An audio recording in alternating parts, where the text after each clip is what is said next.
রসিকানন্দ প্রভুর জন্মস্থান রসিকানন্দ প্রভু শ্রীপাঠ। রসিকানন্দ প্রভুর বিলাসভূমি রসিকানন্দ প্রভু সেই সুবর্ণরেখা নদী পার হয়ে এই জঙ্গলে কৃষ্ণ কীর্তন করিয়েছিলেন। এই যে হাতির দল এখানে তিনি ঝমঝম করে বৃষ্টি পড়ছে, চুরি হচ্ছে বলে চিৎকার করছে। মন্দির থেকে ভগবান বলছে, না, এখানে কিছু চুরি হয়নি। সেই রসিকা প্রভুর আবির্ভাব লীলাভূমি স্থান। জয় হোক রসিকানন্দ প্রভু কি জয় হোক। জয় হোক রসিকানন্দ প্রভুর আবির্ভাব ভূমি। শ্যামানন্দ প্রভু, রসিকানন্দ প্রভু, রসিকানন্দ প্রভু।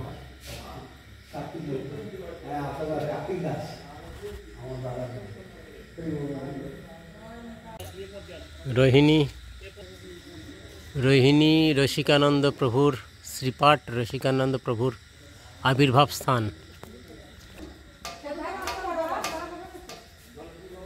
রোহিণী রসিকানন্দ প্রভুর শ্রীপাঠ রসিকানন্দ প্রভুর আবির্ভাবস্থলী। রোহিণী রাধা গোবিন্দজি এবং গৌর নিতাই শ্যামানন্দ প্রভুর প্রিয় শিষ্য।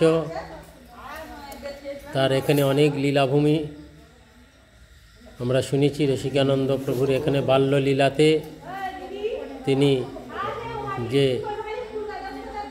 পাঁচিলের মধ্যে নির্ভীক বস্তুকে তিনি সচল করিয়েছিলেন, সেই স্থানটি। জয় হোক ভক্তবৃন্দ। রসিকানন্দ প্রভু একটি অলৌকিক লীলা আছে। একজন যোগী সে বাঘের পিঠে বিচরণ করছিলেন। তখন একজন গ্রামের লোক এসে বললেন, প্রভু দেখুন এই সাধু কেমন বাঘের পিঠে চলছে। তখন শ্যামানন্দ প্রভুর শিষ্য রসিকানন্দ প্রভু বললেন যে এই সামান্য জিনিস, আমি জড় বস্তুটাকে দেখবে, শোনো। বলে এই পাঁচিলের মধ্যে তিনি বসে তখন দাঁতন করছিলেন। তখন পাঁচিলটাকে বলছে, এ পাঁচিল তুমি চলো তো। বলতে পাঁচিল তখন উড়ে উড়ে চলতে শুরু করেছে। সেই অপূর্ব রসিকানন্দের লীলা দর্শন করে জীবগণ জয়ধ্বনি হরিধ্বনি দিতে লাগলেন। রসিকানন্দের এরকম অপূর্ব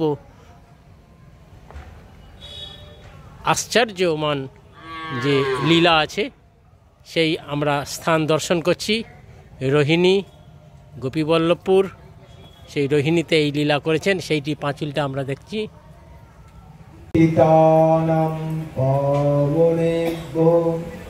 বৈষ্ণবেভ্যো নমো নমো।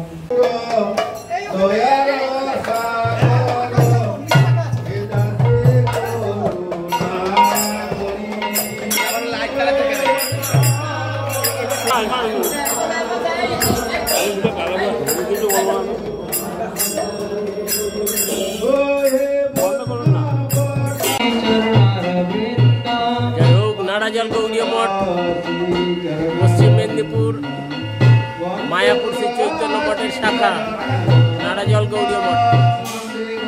জয় হোক রাধা মদন মোহন, নাড়াজল গৌড়ীয় মঠের রাধা মদন মোহন।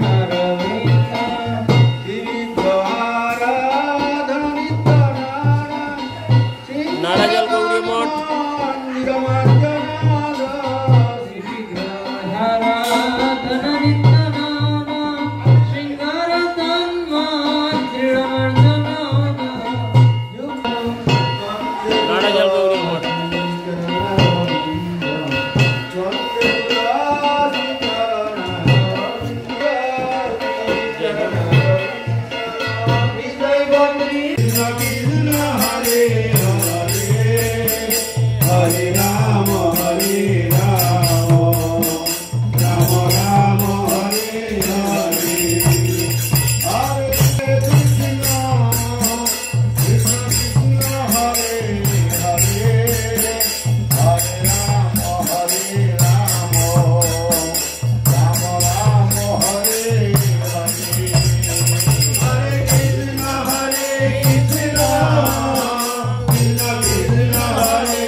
जय हो गौ माता की जय हो। नाराजल गौरी मठेर गो सेवा। जय हो गौ माता की जय हो।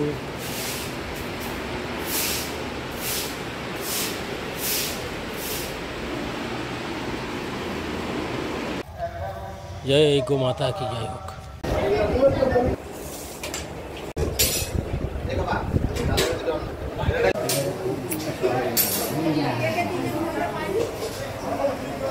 जय हो गौ माता की जय हो।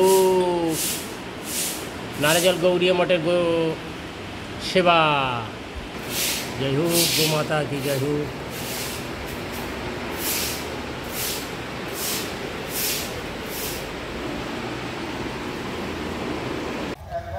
जय गौ माता की जय हो।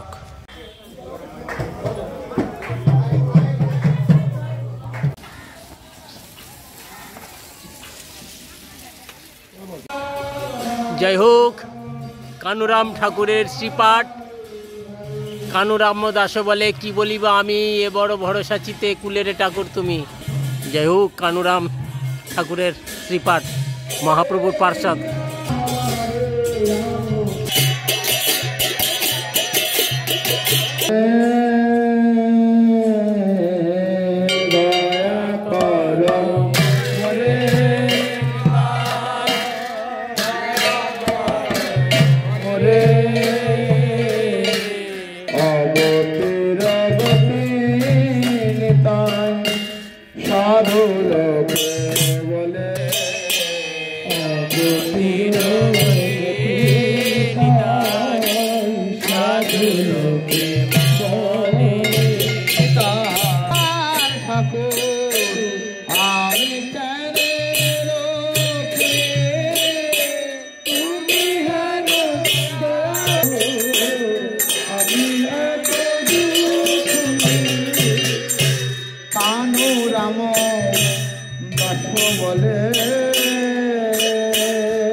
नित्यानंद पार्षद सदाशिव कविराजेर पौत्र पुरुषोत्तम पंडितेर पुत्र ठाकुर कानाई लीलाभूमि। ठाकुर कानाई बोधखाना हईते शेष जीवने एखाने आत्मीय स्वजनेर काछ थेके सन्यास बेश धारण करेछिलेन। गड़बेता आगमन करें संगे मात्र 6 থেকে 7টা শালগ্রাম শিলা দিয়ে। তিনি সেখানে একটা ছোট্ট কুঠির বেঁধে এখানে এই শালগ্রাম শিলা মহা আনন্দের সঙ্গে সেবা করছিলেন। পাশেই শিলাবতী নদী। এই নদীতে স্নান করতে যেতেন তিনি প্রতিদিন।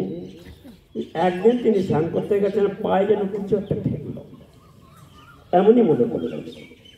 তিনি ডুব মেরে সেই যেটা ঠেকেছিল সেটা তুলে দেখে একটা ব্রাহ্মণের সন্তান। ব্রাহ্মণ কুমার তাকে তুললেন মৃতদেহটা। তখন ঠাকুর কানাই করুণাবশবর্ত হয়ে সেই ব্রাহ্মণ কুমারের জীবন দান করিয়াছিলেন। বৈষ্ণব সব পারে না।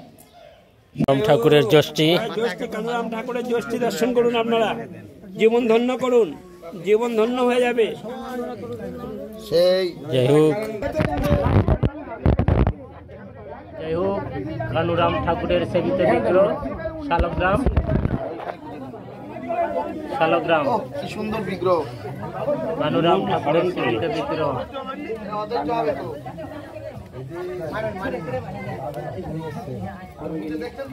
কানুরাম দাস বলে কি বলিব আমি।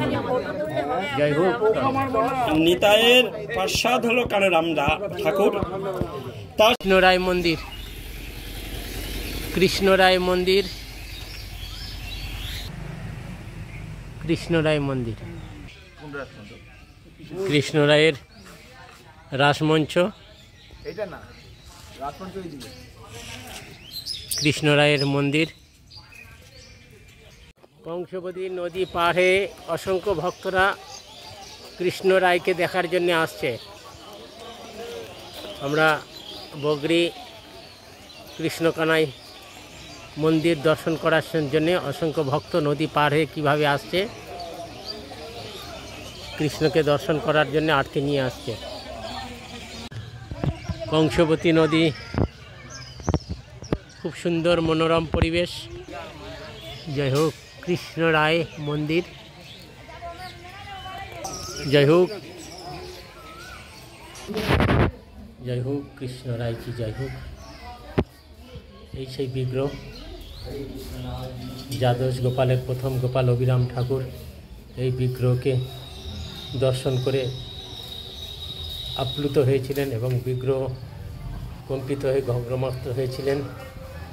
এই কৃষ্ণরায়ের সঙ্গে অভিরাম ঠাকুর কথা বলতেন। তিনি মন্দির থেকে বলছেন, কি হলো ঠাকুর, আপনার শরীর ঘর্মাক্ত কেন? সেই রায়কানুর মন্দির। যাই হোক,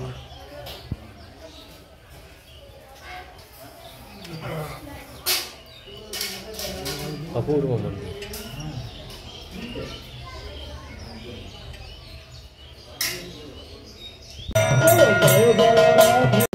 সারা পৃথিবীতে যত বিগ্রহ আছে, এই বিগ্রহ একটু আলাদা তারতম্য আছে। কি তারতম্য? ঠাকুর এক জায়গায় থাকেন না, 3 জায়গায় ট্রান্সফার। 3 গ্রহ স্বয়ংমুখী না।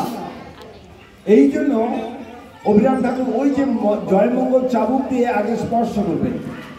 যদি বিগ্রহ স্বয়ংভূ না হবে তাহলে সঙ্গে সঙ্গে বিগ্রহ চৌচির হয়ে যাবে, ফেটে যাবে।